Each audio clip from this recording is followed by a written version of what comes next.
नमस्ते विद्यार्थी मित्रांनो, आपण कालच आपली पृथ्वी आणि आपली सूर्यमाला या प्रकरणाचा अभ्यास केला. त्याच्यामध्ये पृथ्वी ग्रह आहे हे आपण बघितलं. सूर्य हा तारा आहे. सूर्यापासून पृथ्वीला प्रकाश मिळतो. चंद्र जो आहे तो पृथ्वीभोवती फिरतो, म्हणून पृथ्वीचा तो उपग्रह आहे, अशी आपण माहिती बघितलेली आहे. मग ही जी पृथ्वी आहे, ही पृथ्वी चंद्र जो आहे हा पृथ्वीभोवती फिरत असतो, म्हणून त्याला उपग्रह असं म्हणतात. मग ही पृथ्वीच्या भोवती चंद्र फिरतो, परंतु पृथ्वी जी आहे ही सूर्याभोवती फिरते, कारण सूर्य हा तारा आहे आणि ताऱ्यापासून पृथ्वीला प्रकाश मिळत असतो, म्हणून ताऱ्याभोवती ग्रह फिरत असतात. मग सूर्य हा तारा आहे, पृथ्वी हा ग्रह आहे, त्यामुळं पृथ्वी ही सूर्याभोवती फिरत असते. त्याचबरोबर पृथ्वी स्वतःभोवतीही फिरत असते. मग आता या पृथ्वीचं फिरणं कसं आहे आणि या पृथ्वीच्या फिरण्यामुळं काय काय परिणाम आपल्याला दिसून येतात, हे आपल्याला आज परिसर अभ्यास भाग 1 या पाठ्यपुस्तकातील पृथ्वीचे फिरणे या प्रकरणामध्ये अभ्यासायचं आहे. तर चला तर बघूया मग आपण पृथ्वीचे फिरणे या प्रकरणातील काय काय दिलेले आहे आणि आपल्याला काय काय शिकायचं आहे.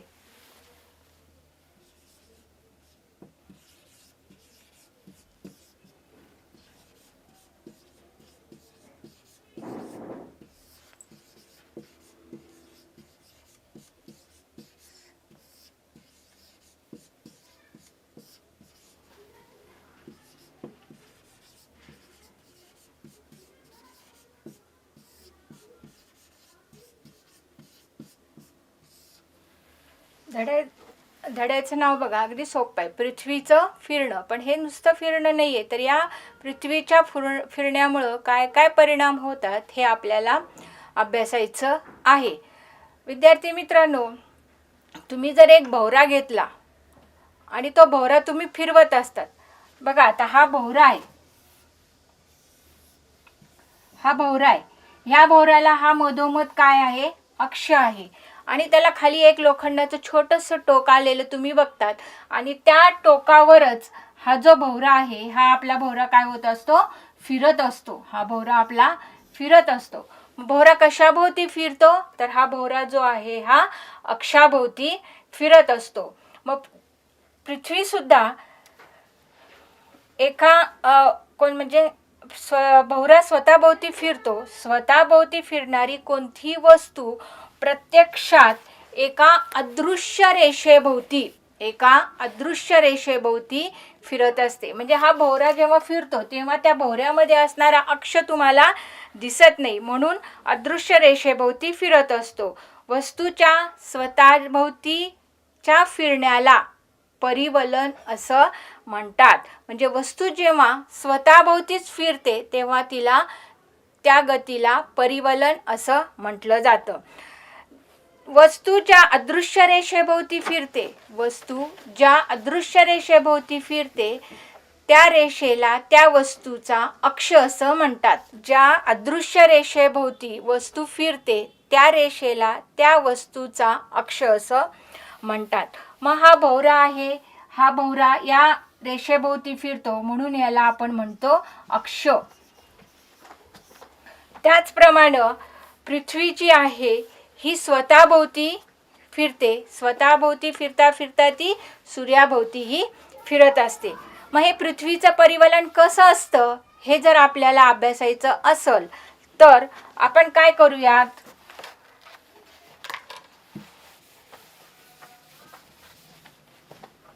पृथ्वीचं परिवलन.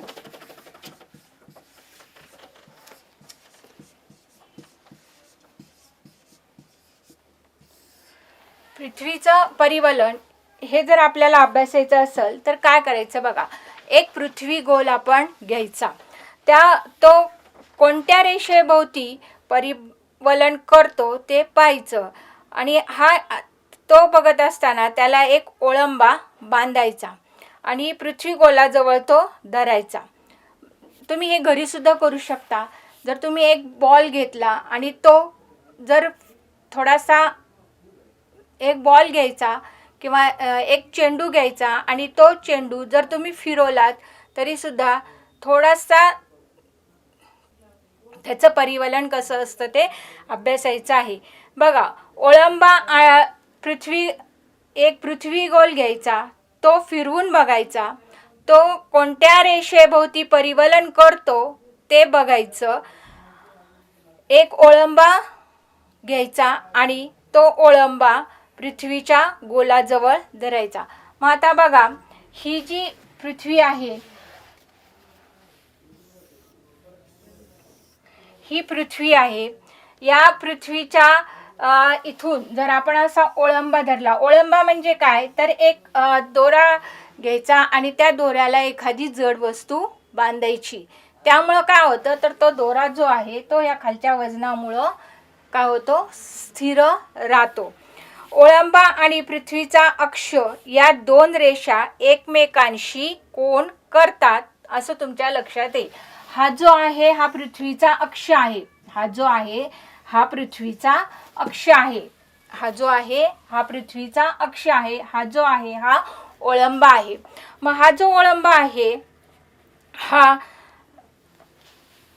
ओळंबा आणि हा अक्ष जो आहे हा पृथ्वी एकमेकांशी कोन करतात. ओळंबा आणि हा ओळंबा आणि हा पृथ्वीचा अक्ष हे दोन्ही एकमेकांशी कोन करतात हे आपल्याला दिसून येतं. म्हणजेच पृथ्वीचा जो अक्ष आहे तो कललेला आहे, तो कललेला आहे. का कललेला आहे तर हा जेव्हा आपण ओळंबा सरळ सोडतो आणि हे दोन, हा जो पृथ्वीचा अक्ष आहे हा अक्ष म्हणजे ही रेषा आणि ही रेषा या दोन रेषांमध्ये कोन तयार होतो आणि कोन तयार होतो म्हणजेच पृथ्वीचा अक्ष हा थोडासा कललेला आहे. अशा कललेल्या स्थितीमध्ये पृथ्वी परिवलन करत असते. परिवलन करत असते म्हणजे स्वतःभोवतीच फिरत असते. या चित्रात आपण या आकृतीमध्ये पृथ्वीचा अक्ष एन आणि एस या रेषेने दाखवलेला आहे. हा जो आहे हा पृथ्वीचा अक्ष आहे, एन आणि एस या रेषेने आपण दाखवलेला आहे. मग एन आणि ही रेषा पृथ्वीच्या मध्यबिंदूतून जाते. ही रेषा जी आहे ही पृथ्वीच्या मध्यबिंदूतून जाते. एन व एस या बिंदूंना पृथ्वीचे ध्रुव म्हणतात. हा एन आणि हा एस जो आहे हे पृथ्वीचे ध्रुव आहेत. मग एन म्हणजे काय तर पृथ्वीचा उत्तर ध्रुव. एन म्हणजे पृथ्वीचा उत्तर ध्रुव, नॉर्थ पोल, आणि एस म्हणजे पृथ्वीचा दक्षिण ध्रुव, साऊथ पोल असं आपण म्हणत असतो.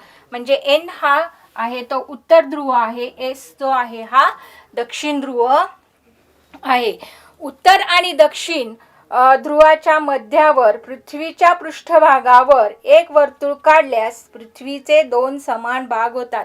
बघा, उत्तर आणि दक्षिण ध्रुवाच्या मध्यावर, हा उत्तर ध्रुव आहे हा दक्षिण ध्रुव आहे, या दोन्हीच्या मध्यावर जर बरोबर आपण एक रेष काढली, दोन्हीच्या मध्यावर जर आपण एक रेष काढली तर पृथ्वीचे दोन समान भागामध्ये काय झाले, विभाजन झालं किंवा पृथ्वीचे दोन समान भाग झाले. आणि पृथ्वीवरील या काल्पनिक रेषेलाच विषुववृत्त असं म्हणतात. पृथ्वीच्या या काल्पनिक रेषेलाच विषुववृत्त असं म्हणतात. विषुववृत्तामुळे होणाऱ्या पृथ्वीच्या दोन समान भागांना या बरोबर आपण मधोमधच रेष काढलेली, त्यामुळं पृथ्वीचे दोन समान भाग झालेले आहेत.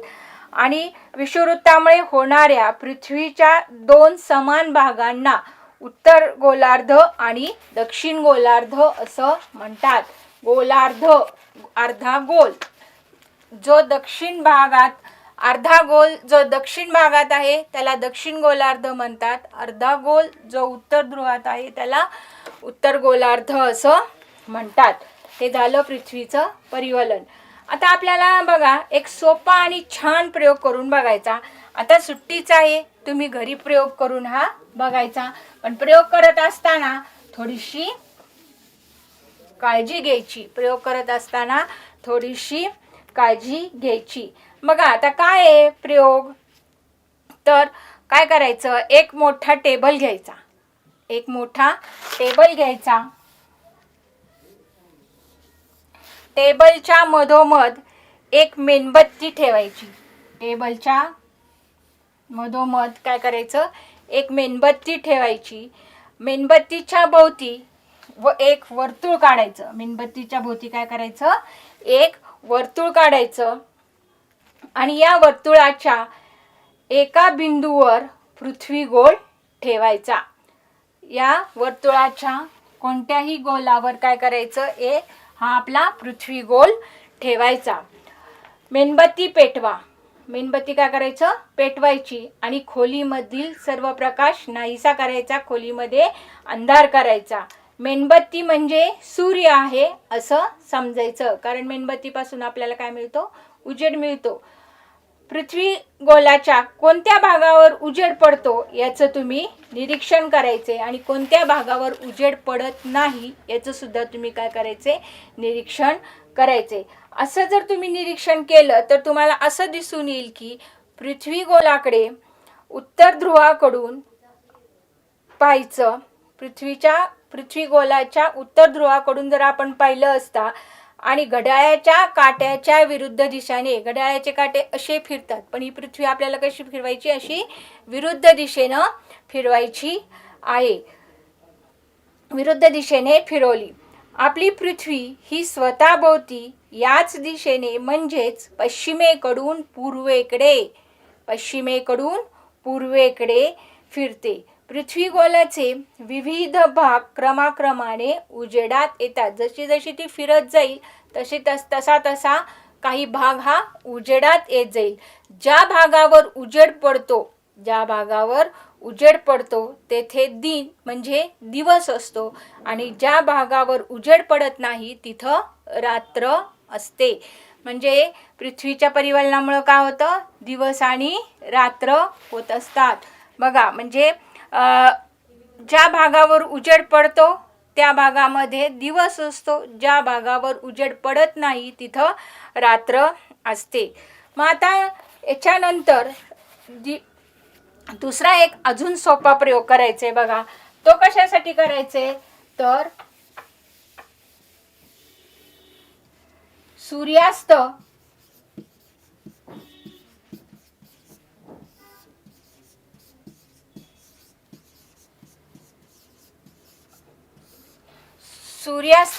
आणि सूर्योदय कसे होतात हे आपल्याला बघण्यासाठी म्हणून आता अजून एक प्रयोग तुम्ही करून बघायचा आहे घरी. कसा करायचा तो सांगते तुम्हाला. बघा एक लाल रंगाची टिकली घ्यायची, ती पृथ्वी गोलावर चिटकवायची. पृथ्वी गोल म्हणून तुम्ही एक चेंडू सुद्धा घेऊ शकता, फक्त थोडासा एखाद्या स्टँडवर लावताना थोडासा कल्लेला लावायचा आणि मग मगाशी जसं सांगितलं होतं तसंच पृथ्वी गोल आणि मेणबत्ती घेऊन हा प्रयोग करायचे. म्हणजे मेणबत्ती मधोमध ठेवायची, अंधार करायचा, एका गोलवरती पृथ्वीचा गोल ठेवायचा. पृथ्वी गोल घड्याळाच्या काट्याच्या विरुद्ध दिशेने फिरवायची. लाल टिकलीवर पृथ्वी गोलाच्या कोणत्या स्थितीत सूर्योदय आणि कोणत्या स्थितीत सूर्योदय, मध्याह्न म्हणजे दुपार आणि सूर्यास्त होईल याचं तुम्हाला निरीक्षण करायचे. मग हे जर तुम्ही निरीक्षण केलं तर तुम्हाला काय दिसून येईल. बघा ही पृथ्वी आहे, या पृथ्वीवर तुम्ही ही चिटकवलेली टिकली आहे, तर तुम्हाला काय दिसून येईल. बघा की लाल टिकलीवर एकदा सूर्योदय झाल्यानंतर पुन्हा सूर्योदय केव्हा होते हे जर बघायचं असेल तर पृथ्वीची स्वतःभोवतीची एक फेरी म्हणजेच एक परिवलन पूर्ण झाले तेव्हा त्या टिकलीवर पुन्हा उजेड आलेला दिसतो. म्हणजे एकदा उजेड आल्यानंतर ती पृथ्वी पुन्हा स्वतःभोवती फिरते आणि तेव्हाच त्या टिकलीवर काय होतं, उजेड येतो. हा उजेड जेव्हा पृथ्वी एक परिवलन पूर्ण करते तेव्हाच येतो. पृथ्वीच्या एका परिवलनाच्या या कालावधीला आपण एक दिवस म्हणतो. बघा पृथ्वीला पुन्हा उजेडात येण्यासाठी किंवा पृथ्वीचं परिवलन पूर्ण होण्यासाठी एक दिवस लागतो. मग एक दिवस एका दिवसाचे एक दिन आणि एक रात्र असे भाग पडतात. म्हणजे एका दिवसामध्ये दिवस आणि रात्र असे भाग असतात. या कालावधीचे आपण 24 समान भाग करतो. 24 समान भाग करतो. म्हणजे आपण म्हणतो सकाळचे 12 तास, रात्रीचे 12 तास असं आपण म्हणतो. म्हणजे एका दिवसामध्ये 24 तास असतात. म्हणजेच या 24 भागाचे जर आपण समान भाग केले तर प्रत्येक भागाला 1 तास असं म्हणतात. म्हणजे पृथ्वीच्या परिवलनामुळे काय होतात, दिवस. मग या दिवसामध्ये किती कालावधी येतो तर त्याच्यामध्ये 24 भाग असतात आणि प्रत्येक भागाला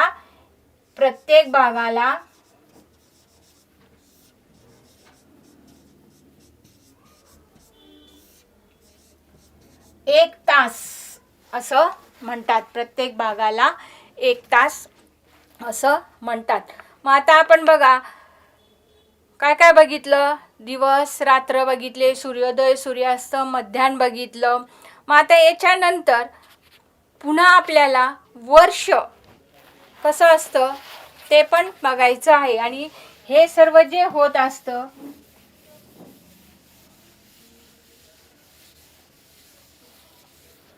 हे सर्व पृथ्वीच्या हे सगळे परिणाम जे आहे, दिवस रात्र सूर्योदय सूर्यास्त वर्ष, हे सगळं पृथ्वीच्या परिवलनामुळे होत असतं. आता आपल्याला बघायचं आहे वर्ष. मग आता वर्ष कसं होतं हे सुद्धा तुम्ही एका प्रयोगानं सिद्ध करू शकता. बघा, पृथ्वी गोल टेबलावरील एका वर्तुळावरून पुढे सरकवा. असे करत असताना पृथ्वी गोल सतत फिरत ठेवा. काय करायचं, पृथ्वी गोल हा सतत फिरत ठेवायचा आहे आणि अक्षाची दिशा बदलणार नाही याची दक्षता घ्यायची आहे. अक्ष जर बदलला तर पृथ्वीचे 2 भाग जे असतात ते वेगवेगळे येतात. वर्तुळावरून पुढे सरकत शेवटी पृथ्वी गोल पुन्हा सुरुवातीच्या जागी पोहोचेल. याचप्रमाणे पृथ्वी ही स्वतःभोवती फिरत सूर्याभोवतीही परिभ्रमण करत असते. म्हणजे बघा, पृथ्वी स्वतःभोवती फिरतेच, पण स्वतःभोवती फिरता फिरता ती सूर्याभोवती सुद्धा फिरते. आणि पृथ्वी स्वतःभोवती फिरते त्याला परिवलन असं म्हणतात. आणि पृथ्वी स्वतःभोवती फिरता फिरता सूर्याभोवती सुद्धा फिरते त्याला परिभ्रमण असं म्हणतात. मग या परिभ्रमणासाठी जो कालावधी लागतो, या परिभ्रमणासाठी किंवा पृथ्वीच्या या फिरण्यासाठी जो कालावधी लागतो त्याला आपण 1 वर्ष असं म्हणतो. मग विद्यार्थी मित्रांनो, तुम्हाला माहिती की एका वर्षात किती दिवस असतात? बरोबर, 365 दिवस असतात. पण हे मोगम झालं. पण पृथ्वीला एक परिभ्रमण पूर्ण करण्यासाठी जो वेळ लागतो तो 365 दिवस आणि 6 तास. 365 दिवस आणि 6 तास एवढा कालावधी त्यांना लागतो. मग आता आपला वर्ष तर किती दिवसाचं असतं? 365 दिवसांचं. मग ह्या 6 तास कुठे गेले तर त्याचं सुद्धा आपल्याला काय होतं ते आपण बघूयात. बघा, ग्रेगोरियन पद्धतीच्या दिनदर्शिकेत, ग्रेगोरियन म्हणजे आपण जानेवारी फेब्रुवारी इंग्रजी महिने म्हणतो ना ते महिने, या ग्रेगोरियन पद्धतीच्या दिनदर्शिकेत सर्वसाधारणपणे 365 दिवस असतात, हे तुम्हाला माहिती आहे. पण याचा अर्थ असा होतो की प्रत्येक वर्षात 6 तास जे आहेत ते कमी धरले जातात. 6 तास आहेत ते कमी धरले जातात. मग 4 वर्षात 6 चोक 24 किती तास होतात? 24 तास होतात. म्हणजेच किती दिवस होतात? 1 दिवस होतो. मग हा 1 दिवस जो आहे तो 4 वर्षानंतर आपण काय करतो? भरून काढतो. 4 वर्षानंतर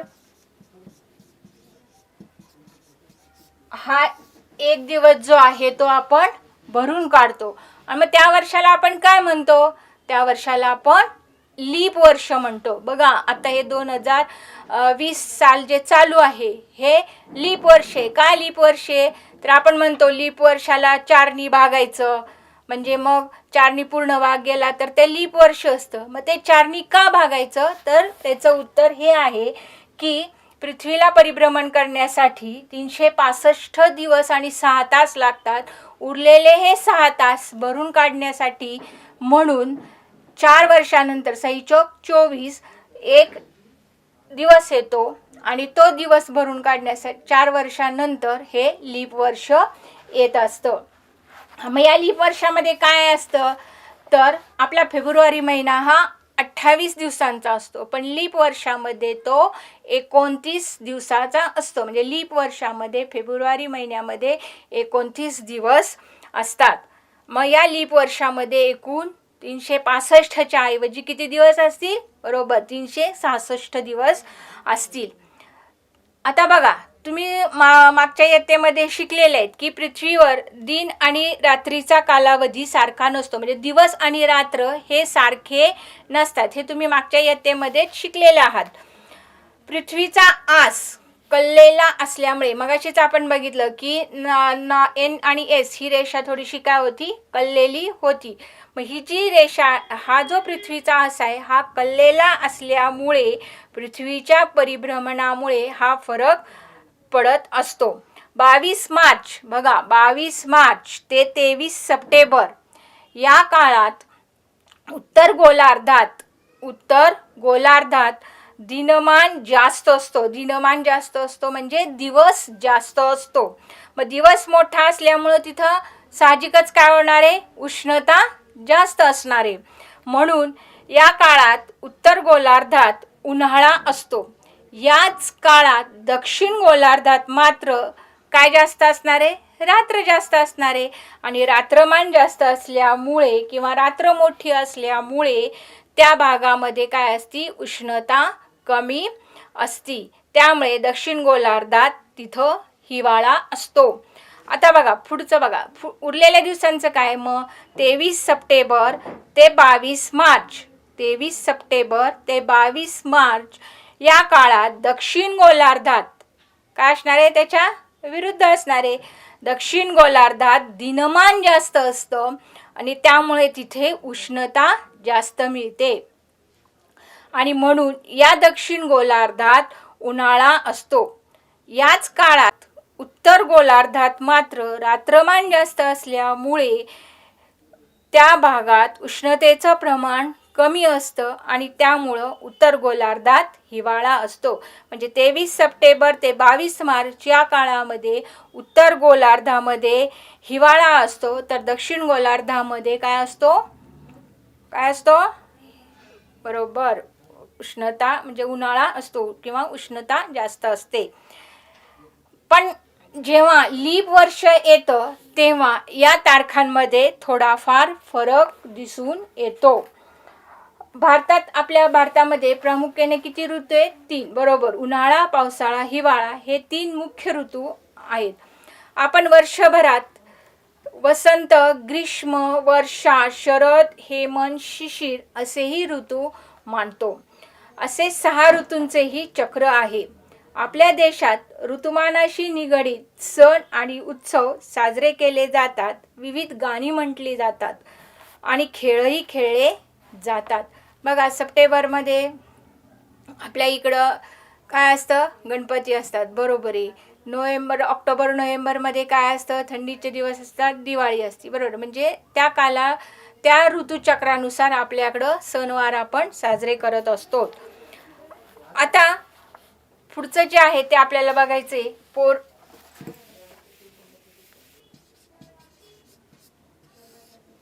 पौर्णिमा व अमावस्या.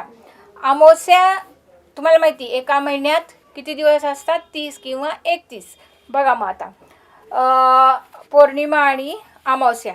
चंद्र पृथ्वीभोवती परिभ्रमण करतो. मगाशी सांगितलं की पृथ्वी हा ग्रह आहे आणि त्याचा उपग्रह काय आहे, चंद्र आहे. त्यामुळं पृथ्वीभोवती चंद्र हा काय करत असतो, फिरत असतो, परिभ्रमण करत असतो.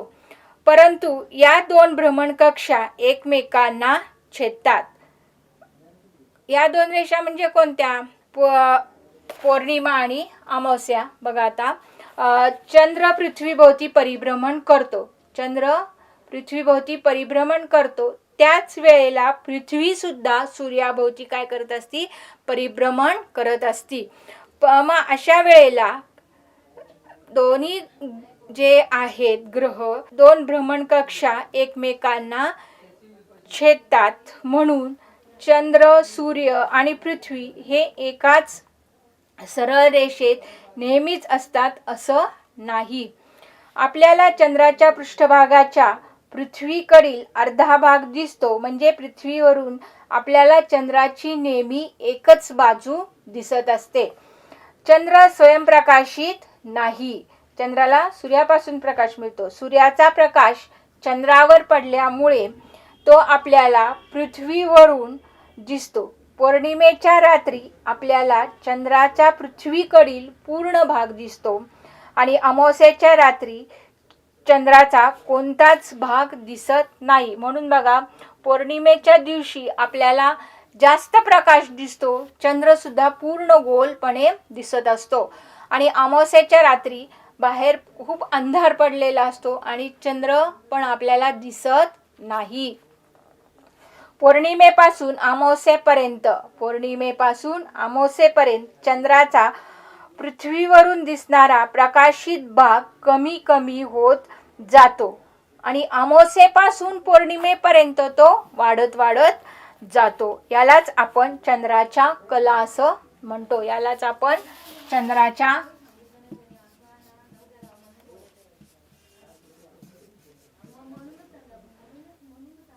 चंद्राच्या कला असं म्हणतो. म्हणजे समजा ही जी आहे, अमावस्येपासून पौर्णिमेपर्यंत काय होत जाणार आहे, ती वाढत जाणार आहे. आणि पौर्णिमेला ती काय होणार आहे, पूर्ण गोल होणार आहे. आणि पौर्णिमेपासून ती काय होणार आहे, हळूहळू कमी होत जाणार आहे आणि अमावस्याला पूर्ण तो चंद्र आपल्याला दिसणार नाही. आता जे आहे ते चांद्रमास आणि तिथी. चांद्रमास व तिथी. अमावस्येपासून पौर्णिमेपर्यंतचा 15 दिवसाच्या कला म्हणजे चंद्राचा जो आकार अमावस्येपासून पौर्णिमेपर्यंत म्हणजे काय होणार आहे, तो वाढत जाणार आहे. अमावस्येपासून पौर्णिमेच्या स्थितीत चंद्राला येण्यासाठी 14 किंवा 15 दिवसाचा कालावधी लागतो. या पंधरवड्याला शुक्ल पक्ष असं म्हणतात. शुक्ल पक्ष.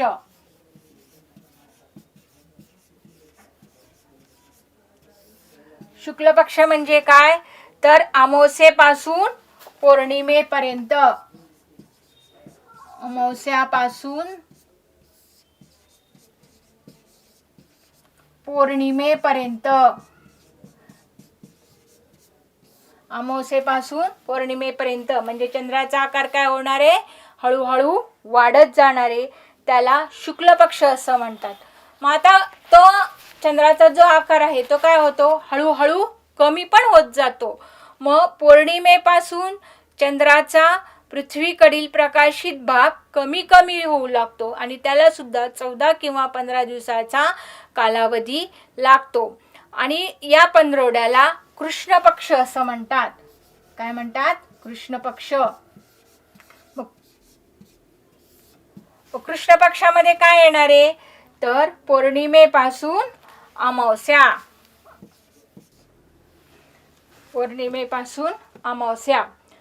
मग आता बघा, त्याला म्हणायचं कृष्ण पक्ष. मग अमावस्येचा काळ सुमारे 18 ते 30 दिवसांनी येतो, म्हणजे महिना भरल्यावरच तो येत असतो. पौर्णिमेचा सुद्धा कालावधी 18 ते 30 दिवसांनीच येत असतो. आणि या 28 ते 30 दिवसाच्या काळालाच चांद्रमास असं म्हणतात. काय म्हणतात, चांद्रमास. म्हणजे या दोन्हीला मिळून काय म्हणतात, चांद्रमास.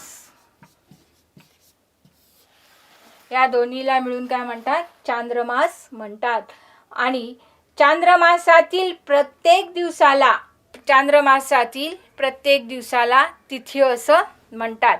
म्हणजे बघा, अमावस्या झाल्यानंतर काय येणार आहे? पौर्णिमा येणार आहे. बरोबर, अमावस्या झाल्यानंतर पौर्णिमा येणार आहे. याला किती दिवसाचा कालावधी लागणार आहे? 15. बरोबर, 15 दिवस, 15.